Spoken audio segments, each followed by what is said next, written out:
hosts, guests, and callers, and not necessarily those of this station, its staff, management, or sponsors. Are you a family caregiver? Are you caregiving for someone who can no longer take care of themselves? Are you overwhelmed? This is CareGiver Solutions Info with Marcia Teal. Marcia will be hosting an hour of true stories and information, tips and updates of the latest research and necessary information in the caregiving field, focusing on you, the family caregiver. An Alzheimer's disease and dementia care expert, Marcia has 15 years of hands-on experience at Arden Courts, a leader in assisted living dementia communities here in the U.S. Marcia covers everything you need to know as a family caregiver, especially if you care for a loved one with Alzheimer's disease or other related dementia or chronic illness. If you have a friend or relative that is also a family caregiver, call them now. They won't want to miss a minute. And let them know they can watch on caregiversolutions.info. And they can listen on WNN 1470 AM in South Florida or nationally on the iHeartRadio app. Now, sit back, relax, and learn from our host, Marcia Teal, as she brings information to you that may just be the caregiving solution you need. Hi, everyone, and welcome to Caregiver Solutions Info Show. I'm your host, Marcia Teal, and I am so glad that you could tune in, join us today, whether you're listening on the iHeartRadio app, local Southeast Florida radio, or maybe watching it live stream. We are here in Boca Raton, Florida, so you might be actually watching us on your smartphone or your computer. Anyway, you're here. I'm glad that you are. We have another wonderful program for you today. You know, we talk a lot about caregiving, trials and tribulations. Lots of great advice is given on the show, and that's the reason for the show, to help caregivers, to help family caregivers, caregivers that are doing a job they never expected they would have to do. Unpaid family caregivers, usually a spouse, an adult child, even a friend.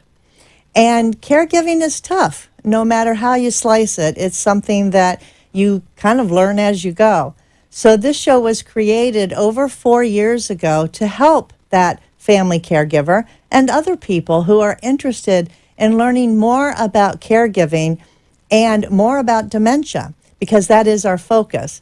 Now, caregivers all across the world are caring for people with dementia, but they're also caring for people with other physical ailments. So a lot of the things that we talk about, of course, is specific to dementia, whether it's Alzheimer's disease, Parkinson's disease-related dementia, vascular dementia, frontal temporal lobe type of dementia, or maybe you're a caregiver for someone and you're learning a lot from the program how to take care of yourself, not necessarily, to know how to take care of someone with dementia, but how to take care of yourself while you're caring for that person who can no longer care for themselves. So we talk a lot to professionals, people that can help guide you. This is a great resource. Elder law attorneys talking about financial issues. We have social workers talking about the emotional issues. Geriatric care managers talking about maneuvering the system and how to navigate your way through each stage of dementia. We have actual caregivers who have walked in your shoes and are walking that same path. And there's no better way to learn than from someone who's been there, of course. And all the professionals that come onto the program have something to offer. They care about the caregiver. They want to help, and you can learn from them. Most of our professionals have been in the business many, many, many years, so their expertise is invaluable. And I try to ask the questions of that professional, the questions that you would ask if you could sit in front of each and every one and had that opportunity.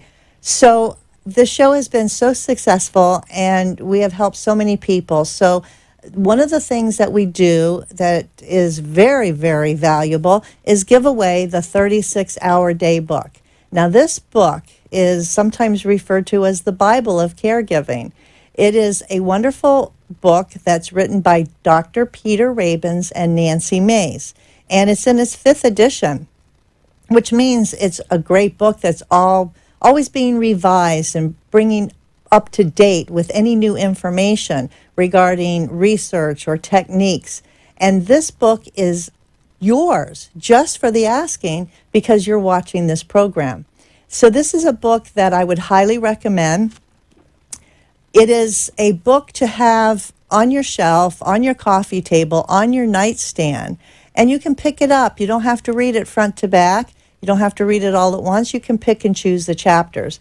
But this book is so important, and the reason that we really stress this book for caregivers is because it has about 18 different chapters, and the chapters are highlighted by the issues that caregivers are going to be going through, that they need to know about, to be prepared. And that's the key, to be prepared. Even if you don't have to execute a plan, the best thing you can do as a caregiver is to have a plan. So, for example, the first chapter in this book is dementia. What is dementia? And where do you go from here once you get that diagnosis of dementia? Chapter 2, getting medical help for the impaired person. Who do you go to and what kind of professional do you need to see? Chapter 3 is characteristic problems of dementia. Now, these imply brain changes, behavior changes, and personality changes, overreacting, catastrophic reactions, and combativeness. I know a lot of caregivers are afraid of their spouse because they become combative, and we've talked about that on the program before. Not everyone that has dementia is going to be combative. Matter of fact, I've seen some places or some people at times where they change their behavior from a negative or aggressive normal behavior into something that is more docile, and it's goes back and forth. There's no rhyme or reason for it, which makes this disease so insidious, because there's not one type of person that you can basically describe that has Alzheimer's disease, because everyone has their own type of behavior, their own idiosyncrasies, and you can't just peg them. That's what makes it so difficult. Chapter 4, problems in independent living. When does a person need to give up their job? When can they no longer drive safely? When can a person not live alone anymore? Which is a big one, especially here in South Florida, where a lot of retirees are, and their adult children maybe live up north, and they really don't know what's going on, because a lot of people with dementia are really good at manipulating and covering up the real situation. Chapter 5, problems arising in daily care. So we're talking about hazards in the house, hazards in the car, smoking, nutrition, mealtime, preparation for mealtime, weight loss, what is important, exercise, those kinds of things. What are you going to do? What are you going to do to keep them active and busy and have meaningful activities? So this book talks about that. Personal hygiene, the bathing, the dressing, the grooming, the oral hygiene, all of this is discussed with lots of great tips in here. Incontinence, that's a big one. The adult diapers, the adult depends. When is the time to, go to the depends, and when is the time to go further than that, as far as having someone helping you if you're not comfortable with making those personal hygiene changes and helping that person. Then you have the medical problems, the pain, the falls, the injuries, dehydration, constipation, the medications, the dental problems, the vision problems, the hearing problems, the seizures possibly, the death of an impaired person, the cause of the death, hospice care. Everything is covered here as far as medical problems and tips and recommendations for you. Chapter 7 is behaviors, problems of the behavior. Concealing the memory loss. This is a big one. A lot of people don't want to come out and share. They're embarrassed. They feel guilty, whatever the reason. They conceal it. Sometimes they conceal it from other people. Sometimes they actually conceal it from their family, which can be very difficult, especially when you need that family for support. Problems also include sleep disturbance and night wandering, losing things, hoarding things, hiding things. This can be a big thing, especially when things start to go missing, expensive jewelry and money and things like that. Where did it go? And just to be prepared that this could be an issue. Repeating a question over and over and over.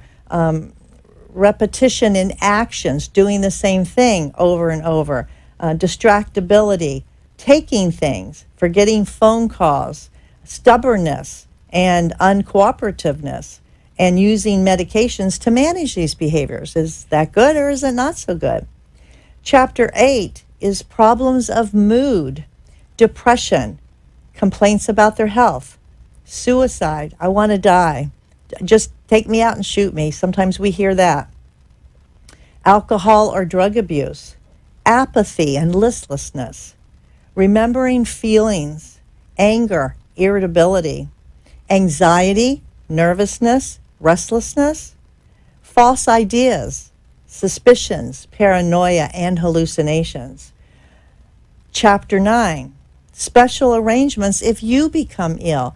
If you, the caregiver, become ill, what are your arrangements and how are you going to make arrangements and take care of that person while you're recovering?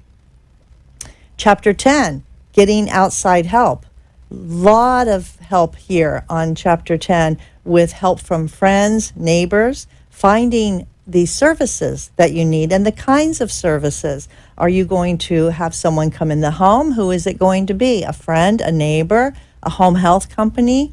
Maybe adult daycare would be something that you could consider. So respite care is another option. It talks about these. If you don't know about these things, you're going to learn about it in this book and by watching the show on a regular basis. Number 10, that was getting the outside help. Research also is discussed in there. Chapter 11, you and the impaired person as parts of a family. So changes in roles. Are you the wife anymore, or are you the caregiver?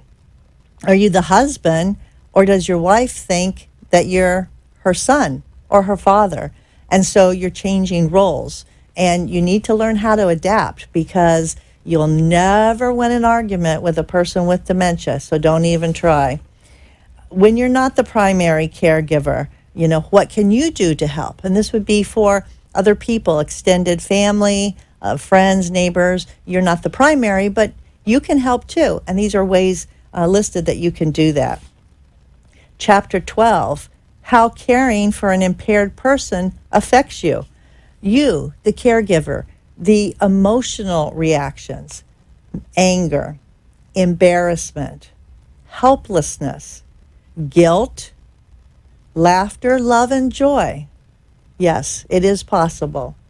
Grief, depression, isolation and feeling alone, worry, being hopeful and being realistic, mistreating the confused person. And then, of course, physical reactions, fatigue and illness of the primary caregiver. Sexuality, if your spouse is impaired, how is that going to affect you as the caregiver? And when the person that you've cared for dies. So it goes on and on and on. Chapter 13, caring for yourself. 14, for children and teenagers. 15, financial and legal issues. 16, nursing homes and other arrangements. 17, brain disorders and causes of dementia. And finally, Chapter 18, research in dementia. The reason that I went through these chapters briefly to highlight some of the important topics contained in this book is because Dr. Peter Rabins, who wrote this book, is giving a free caregiving seminar coming up September 17th, 2019 at the Marriott West Palm Beach and City Place on Okeechobee Boulevard. Now, this is a limited seating event. It is sponsored by Arden Court's Memory Care Community of West Palm Beach and Delray Beach, and you do need to RSVP in order to attend as soon as possible.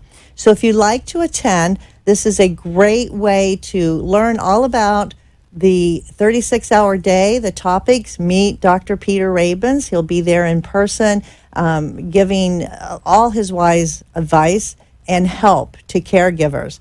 It does start at 8 o'clock in the morning. 8 to 8:30 is registration. There is a complimentary breakfast included, and the seminar is from 9 to 10:30 a.m.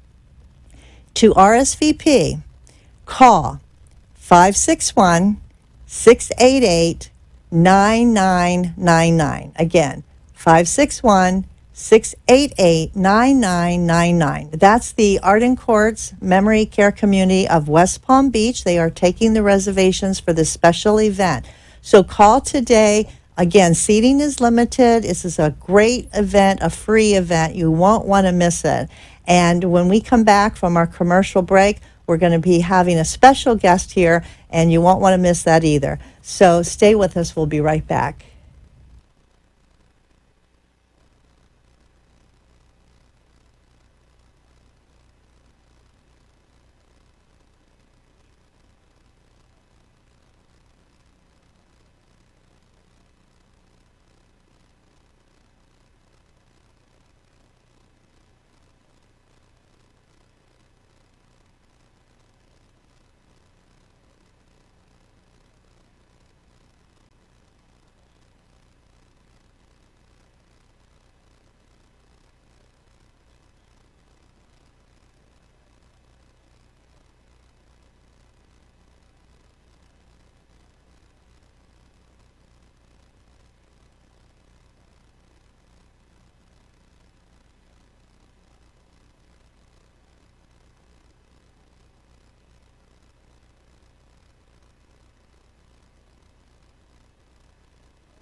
Arden Courts is not just a place to live, it's a place to call home.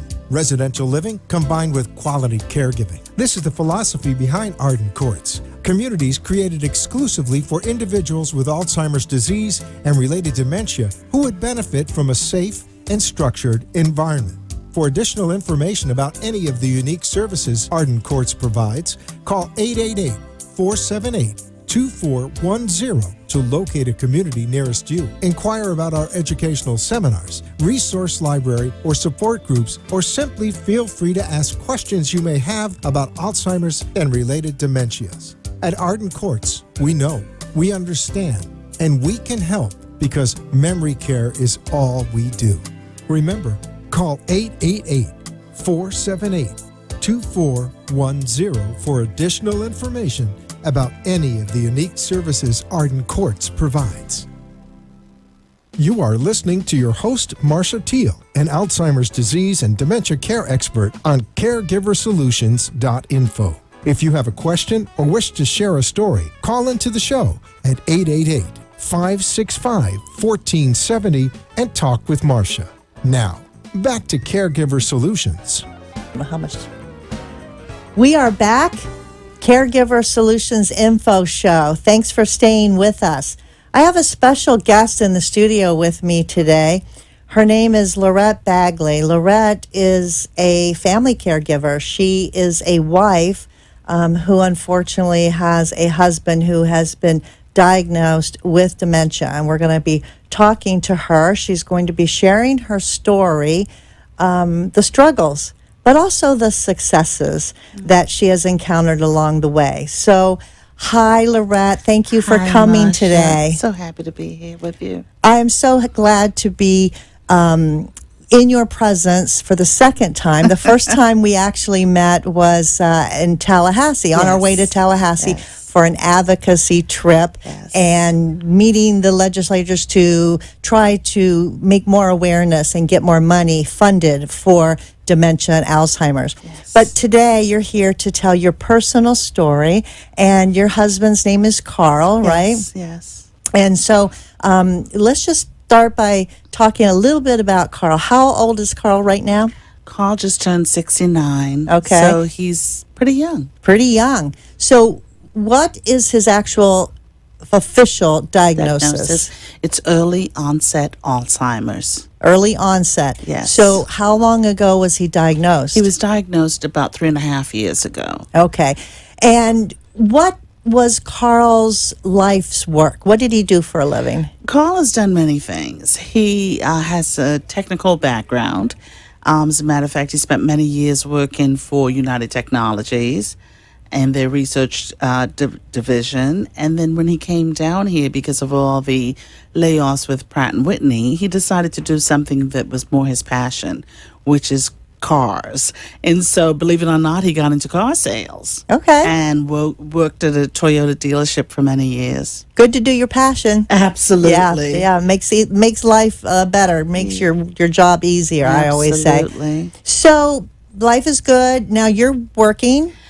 I've actually retired. You just retired recently. Yeah, 2 years ago. Okay. And it has been life-changing, obviously. And the retirement was because of Carl's health. Okay, so let's back up a little bit then and get the timeline and get to the beginning of this story, because at the time you were working, I'm sure Carl was working. What were some of the first telltale signs that you noticed that maybe something wasn't right? Yes. Remember I said he was in car sales for many years. So he definitely knew how to use a calculator. And one day we were just having conversations about bills, and I said, honey, just add this up for me. And I saw him with a calculator and just this blank look on his face.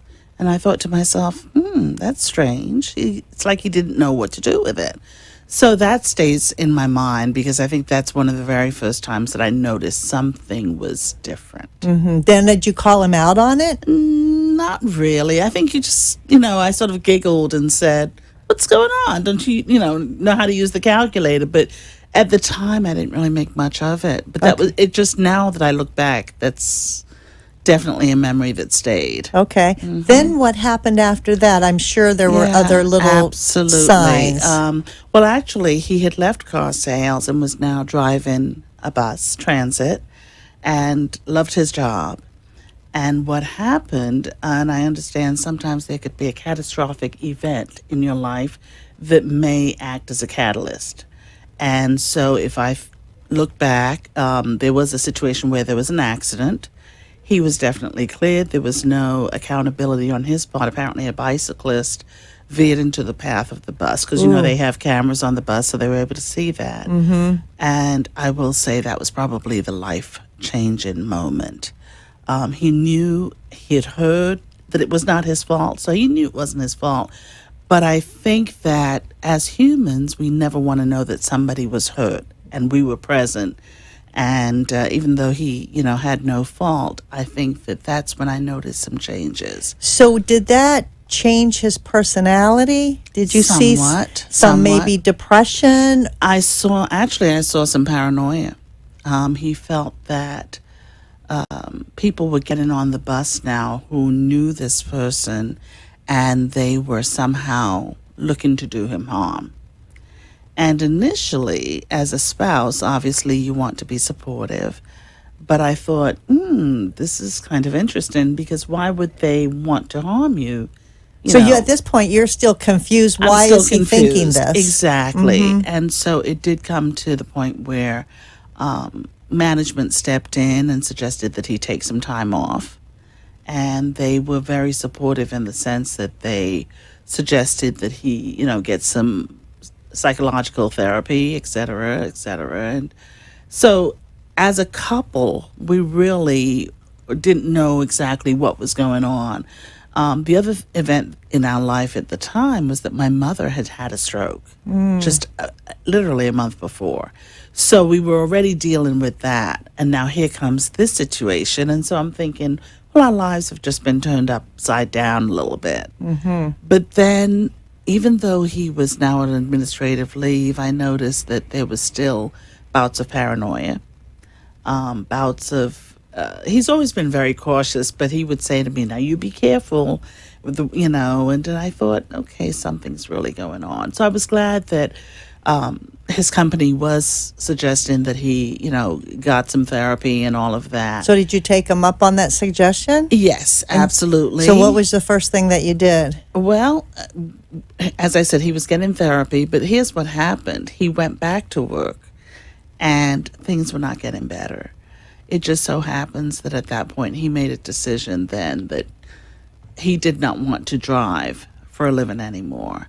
And I thought actually it was a win-win situation because I thought, well, it's causing stress, not knowing that there were all these other issues that were going on. And at the time, I'll be honest, he was my rock. He was absolutely my rock with my mom. And because mom had had a stroke, they suggested that she needed 24/7 care, which was kind of tough. Did you me. do that? Not willingly at first, but at the suggestion of the nursing home and the social worker, we went from just being in a rehab situation to more so of a long term.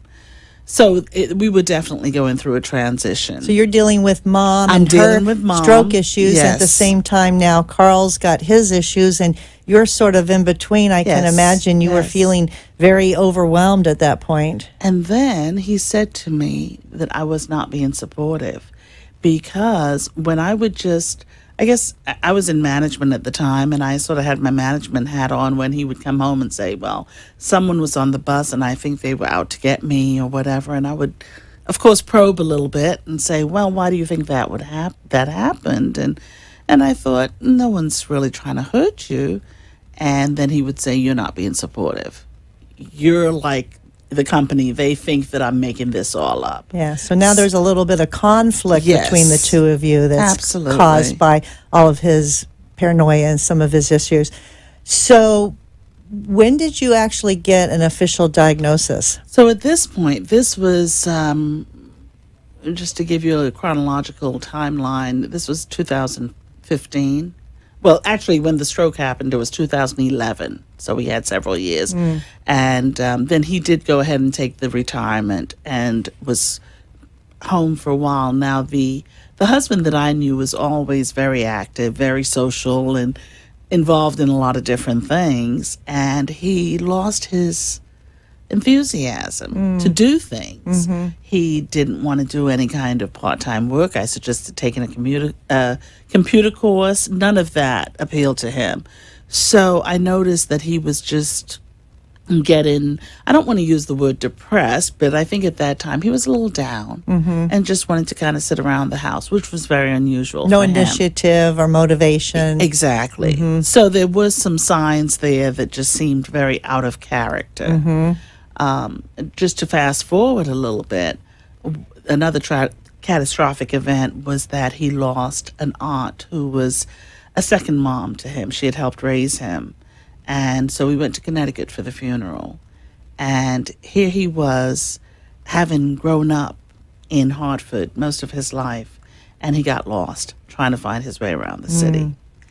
And I think, as any spouse would do, I was covering for him. And I was like, well, he hasn't been there in a while. But I think some of the family realized something's just not adding up here. adding up. What's going on? And this was the biggie. When we came back home, he did two things that was extremely out of character. He went and opened up a new savings account in his name only. and bought a new car. And bought a new car Bought a after he new gave car. up driving for Yes. living. He bought a new car He bought without an- discussing with without you. discussing. And in all of our years of marriage, we had done everything. And how many together. years have you been married? I've been married. We've been married 28 years. Uh-huh. So around this time, we're in the low 20s. And so it was just so shocking because we had done everything together. And he not only was defensive with it, he was just, I'm a grown man. I can do whatever I want. So now I'm seeing all these personality changes and I'm saying something's not right.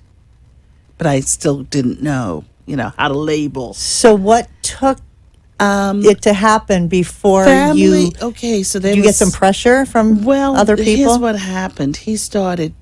We had always been a very close knit couple, very almost like best friends. Not only were we married, but we were very just.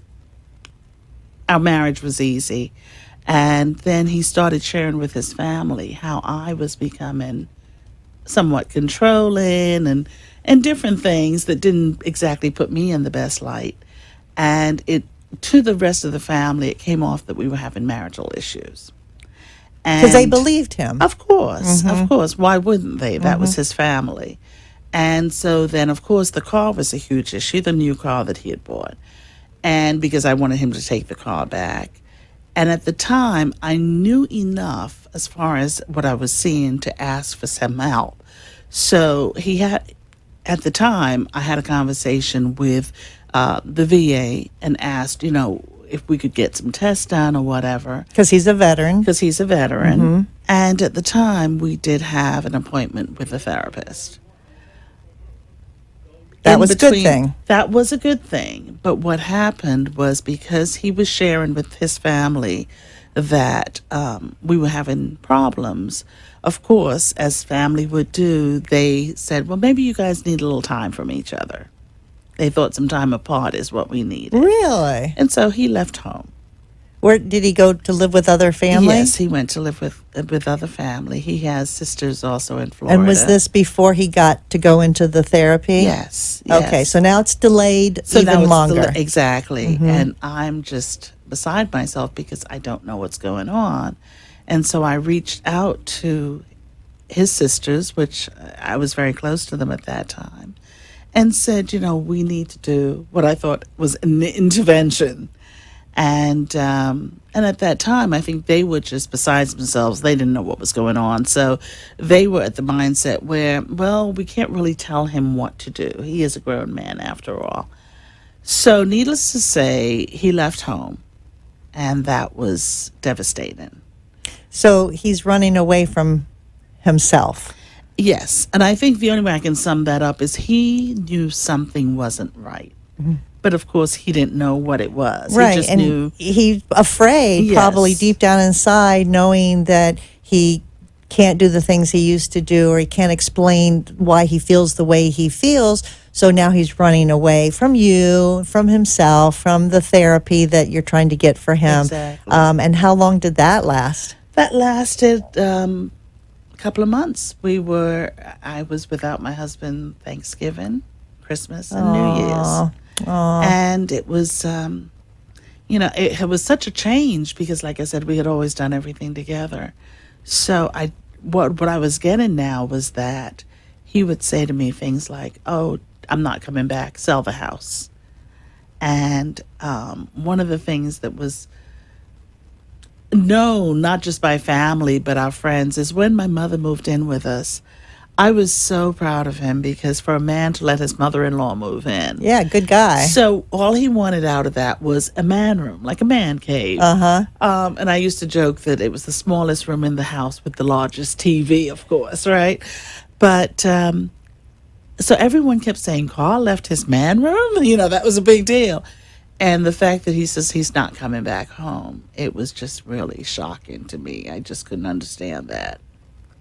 But then I would get some phone calls from him, which were totally contradictory, because then I'd hear, I'm going to come home and get my clothes. And then 2 seconds later, I'm not coming back. You can give my clothes away. So he was a little bit irrational. Yes, yes. And I had no idea what was So really what going on. did you do? Because this couldn't go on. I will say my faith really played a big part. I reached out to my church family at that point and shared what was going on, and I was very, very blessed to have a lot of support from them. And of course, when your friends and family tell you they're praying for you, I strongly believe that prayer works. So I remember I was at an ecumenical service. It was a Wednesday night, and a friend said to me, "How are you doing?" And I said, "I'm hanging in there." And she said, "Just hang in there. And I think that, you look good, and God will bless you." And I totally put my faith and trust there. The very next morning, I got a phone call from Carl saying that he wanted to come home. And his voice sounded different. I heard remorse. I heard something that I hadn't heard in the last couple of months. I heard someone who was just feeling a sense of, I miss my home. Mm-hmm. And I said to him, "But honey, you've left home. You left your wife. You left your home. We had a little dachshund." I said, "You even left your dog." And he said, "But I really want to come home." And I thought, okay, something's different. And I said, "If you really want to come home, then, go ahead." And I didn't know what his capability was as far as driving home or anything, but I just put my faith and trust and said a little prayer, and he actually drove back home. Now, what was interesting was this was a new car, so when he got to the development, he could not get in because there was no gate code on the car. And so I remember meeting him at the gate, and I said, "Are you hungry?" And he said, "Yeah." And we went and sat at Duffy's, believe it or not. Restaurant? Mm-hmm. The restaurant for a couple of hours and just talked. So eventually you took him to the doctor. Well, and I gave him an ultimatum while we were sitting there. I said, "If you really want to come back home, this is what you need to do." Well, good for you, because, you had to figure out what's going on with him. So the very next morning, we headed up to the VA, made some appointments, and this was February, and they ran some tests. Mainly, I know they had done some CAT scans and different things, but the test that was the most confirming was the PET scan. Mm-hmm. And so that was really huge. So when the doctor looked at all the test results and it came time to sit and tell you. And we got the diagnosis. And Carl was sitting there with you? Carl was sitting there with me. How did he take that? Not well. And as a matter of fact, the doctor had said to him, "Do you mind if your wife is here? Because it's always good to have family." And he said, "Oh, no problem at all." And then when he heard the diagnosis, he said to the doctor, "She needs to leave." And I said, and I wasn't offended, because I felt like I had closure at that time. Because you finally found out what was causing all of these weird things with Carl, and it was early onset dementia. Early onset Alzheimer's. The dementia of the Alzheimer's type. Yeah. And Marsha, what was so strange is I remember I walked out of the doctor's office, and if you had asked me at that time where was the chapel in the VA, I could not have told you. But that's where I headed. And I remember I was in the chapel praying, and I came out of the chapel, and Carl was standing there with the doctor. This was a psychiatrist, and the doctor said, "I'd like to talk to you." And Carl looked at me and said, "It's your turn." And I went in, and I remember the doctor was apologetic and said, "I'm sorry you had to leave." And I said, "No, because now I know what's going on. Now we can move forward." Mm-hmm. And I said to both him and the doctor at that point, I said, "We're a team. And whatever's going to happen here, whatever happens to him, happens he's my to husband. you too. It happens to me too." Yeah. So to fast forward, since this was now 2016, the spring of 2016, so since that time we have been following up with the primary physician and also with the mental health clinic of the VA. So he does see everything from a psychiatrist to also the physician's assistant that helps with meds. And we've come a long way. It's been a long journey. Yeah. And then in between all of that, once he did get the official diagnosis, Yes. ultimately you retired to spend more time and help take care of Carl, Yes. right? Well, what happened, and this is again, I chuckle now looking back because I've had a few situations where I'm thinking no one would ever believe this. But what happened was Christmas of December of 2016, I took a couple of weeks off. I took FMLA because I wanted to see how well he was coping by himself. I will tell you that I worked for a large wireless provider. I was in what you call corporate security, which means that we were the department that pings phones. Every day I was dealing with law enforcement that was talking about people who were walking away from home.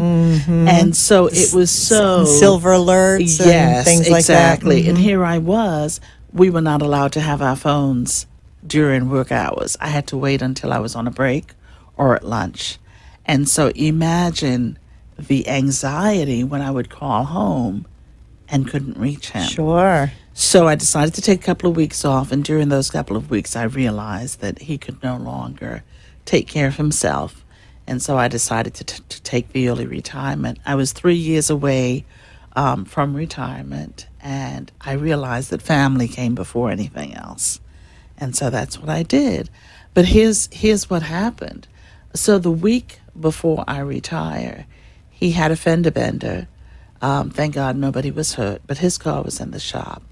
During that time, I had a cousin who had had surgery and had had some complications and was now on life support. Oh. So many of my family members on my side were in town because of that. It was my mom's 85th birthday that week, and I asked my family to stay in town and let's all go to church as a family so that we could celebrate Mom, because Mom was now dealing with dementia as far as elderly, the elderly age and dementias we know. Right, and it could have been a little bit as a result of the stroke that she had had. Exactly. But I knew that she didn't recognize a lot of the family anymore. So I thought this would be a great way for the family to come together, support each other. So here's what happened. So we were all going to church the Sunday. The Saturday before, Carl decided that he wanted pizza. And I was running errands. He went to get pizza. And on his way back home, the pizza shop was probably about a mile and a half away from the house. He was used to driving there. So he walked there and then got hit by a car. Carl got hit by a Carl car got hit walking. by a car Ay, walking ay, ay. home Oh, my with goodness. the pizza. Oh, my goodness. So I happened to be in a store at the time when my phone rang.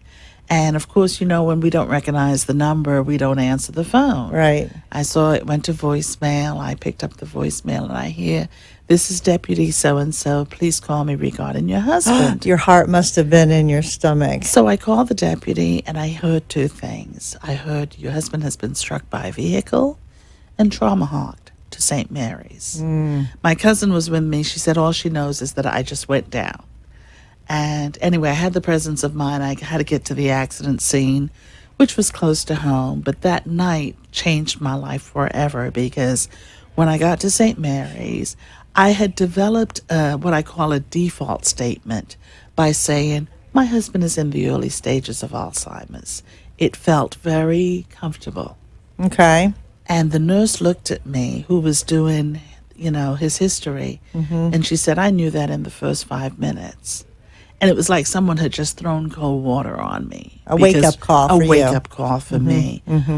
He had a broken... That you couldn't kind of soften the blow or soften the diagnosis by No. saying it the way that you said it, because obviously other people are seeing it within minutes. It was real. So that was a shock to you. That was a shock. It was real.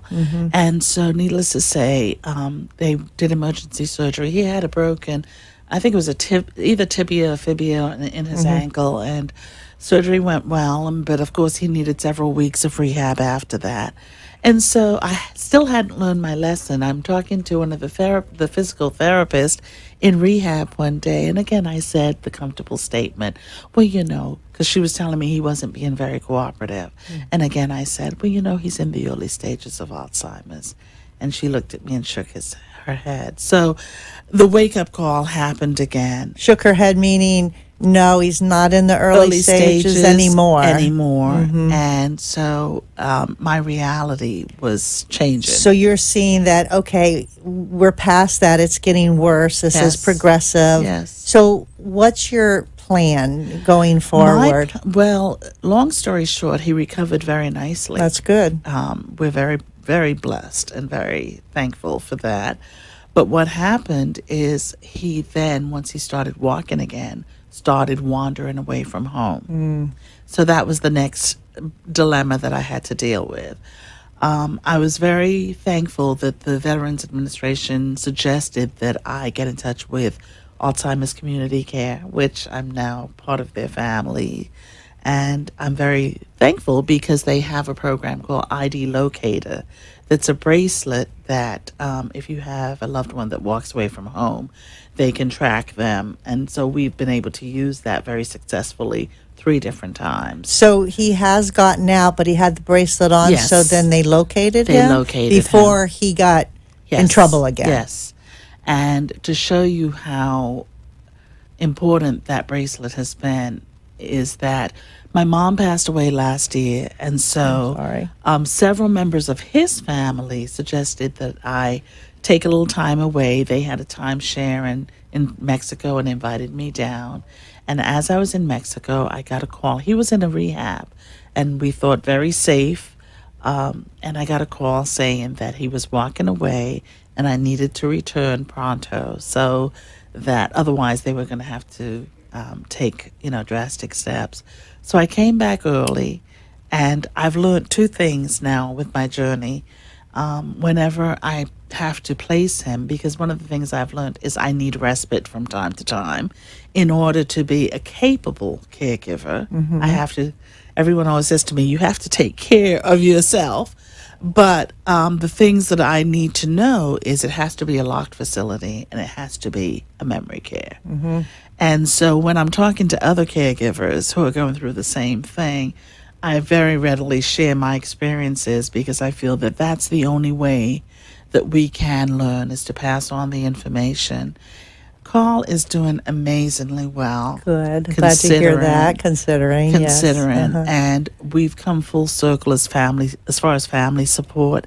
His sisters have been amazing. He just celebrated his birthday, and they all came in to celebrate his birthday with him. So everybody's on board now. The family, they've all been informed, and everybody's absolutely. there to lend on their both support. sides, my That's side wonderful. and his side. And we're feeling very blessed again because at the beginning of our marriage, we had the full support of both sides of the family. And you know how when you know that you've come full circle is when I was able to just during his birthday, we had invited some friends over, and I could just see the interaction again, and it was just thankfulness and gratitude. And quite honestly, as you know, having dealt with so many of these stories, it's a very random situation. The toughest part that I've had to deal with is there are no benchmarks. No one can give you a nice little chart and say, well, in 6 months, expect this to happen. Right. You don't know what's going to happen, when it's going to happen, how it's going to happen. So what keeps you up at night? What do you worry about? Do you have any fears? I would say yes, and I think it's normal. It's common for anyone in my situation. But again, I rely on my faith, and I instead of focusing on the fears and the anxiety, I focus on the little blessings. The fact that even though he at times is a very different person, and I heard you talking before I joined the conversation about how sometimes they can be combative, and I see it all. Within an hour, you will see every shade of the spectrum. You will go from feeling, yes, this is my life partner, who I love and who loves me and is very loving and gentle, to all of a sudden him saying to you, I can't stand you, which is very hurtful. But then this is not the person that I love. This is a disease. So how did you learn to accept that for the disease and not take it personally? Because that's not easy to do. I try to stay up on education as far as the disease and talk. And I'm a talker. So, I try to just make myself available and open to information. The ACC has been just wonderful. The trip that we took to Tallahassee was probably one of the most compelling things that I've done. Because I think as a caregiver, sometimes you feel just helpless. Mm-hmm. And that trip, being able to talk to the legislatures and advocate on for Alzheimer's community care and just know that I was doing something positive by telling my story has made me feel that I'm not just sitting around waiting for something to happen. That's wonderful. That's a great attitude that you have. So let me ask you this. If we had a magic lamp right here, and you could rub it and you would be granted 3 wishes, what would you wish for? One of them I do see from time to time, and I want to be able to always look in his eyes and see my husband. And so every now and then I see glimpses of his personality. He's very social, and so, we walk into Publix, and he thinks he knows everybody, and he says, "Hi, don't I know you?" And I smile, and I think, in spite of it all, look what we still have. So yes, I hope that I still can rub that genie and get that. And I think he knows who I am, but I know one day that can change. Mm-hmm. And so that's probably, as a caregiver, one of the toughest things that you deal with. And the third thing is to continue to have the love and the support from family. And just recently, one of his nieces, she was in town visiting her dad, and she wanted to see him. And so what I did was I let him go to dinner with her at a restaurant and just said, you know what? Spend some time with your Uncle Carl for a little while. And just to see his eyes light up and his face light up, even though I can tell he's starting not to know everybody's name anymore. Mm-hmm. But I just want to continue seeing that light in his eyes. And giving him the joy that he can still hold while he still can. Yes. Yeah. And what would you say to a caregiver now that you've been this far on your journey and you've many years of dealing with all the trials and tribulations? What would you say to a brand new caregiver if today, they said, Lorette, what is the most important thing I need to know? I would say don't forget to breathe. And I expected you to chuckle on that, but a lot of times, and I will say one of the things that I think has helped me is I was a sales trainer. That was a very recent career for me. And I think it's helped because when I look at adult learning theory and how adults learn, a lot of times in talking to my own husband, I step back and I say, if this was not my loved one, how would I speak to them? And so I think the suggestion that I can pass on is sometimes remove yourself from the situation and pretend you're talking to somebody else that you don't know. Because what happens is we forget with loved ones to be loving, to be kind, and to be patient. And I think if we can just sometimes just treat that loved one as if you're taking care of someone else's loved one, it kind of helps. Oh, absolutely. That is such great advice. It's wonderful advice. I can't express how grateful I am to you for coming and sharing your story. It's not, yes, some of it is in your head, but the most of it is in your heart, and sharing what you feel and what you've gone through and the way that you've gracefully gone through the journey so far, because it's not an easy journey. It's not. Mm-mm. It's not. And so that's why I said don't forget to breathe. Mm-hmm. Because there are times when something happens and I stop and I take a deep breath and I say, okay. Literally. Because when I asked you that question, you came right with it. Don't forget to breathe. So it sounds like you've told a lot of people that. And I practice what I preach, because what happens is when you take that deep breath, you're able to say, okay, my reality has changed once again. Yes. And I can't look back to what happened yesterday, because it's the now. It's the here and now. And so when you take that deep breath, you're shocked, because it could be, you talked about incontinence. That's very real. And you deal with it as it comes. You It's deal what you're with doing. it as it right. Mm-hmm. And we were taking a trip on the turnpike with two friends from church who are just probably two of the dearest people that I know, because we had a situation where he said, I need to go to the bathroom. And I thought, okay, let's just look for a rest area. And things came fast. And I was not prepared. I had never dealt with anything And that like was the first before. time he had an accident. That was the first time. So you're like, okay, this is a new chapter now. Yes. Yeah. And Marsha, I went into the men's room. I yelled out, I said, woman in the men's room, because I knew that I had to take care of my husband. And one of the things that I want to make sure that he always has is his dignity. Yeah. And you've got to do what you have to do, as the caregiver and the wife. Yeah. Well, thank you, Laurette, so much for being here. I appreciate you so much. Thank you, and good luck to Thank you and to Carl. And many blessings hopefully will come your way on the rest of your journey. Much appreciated. And I want to thank you all for joining in also, because we're here for you. And just like you heard Laurette in her story, learn from caregivers, learn from the professionals that we bring your way.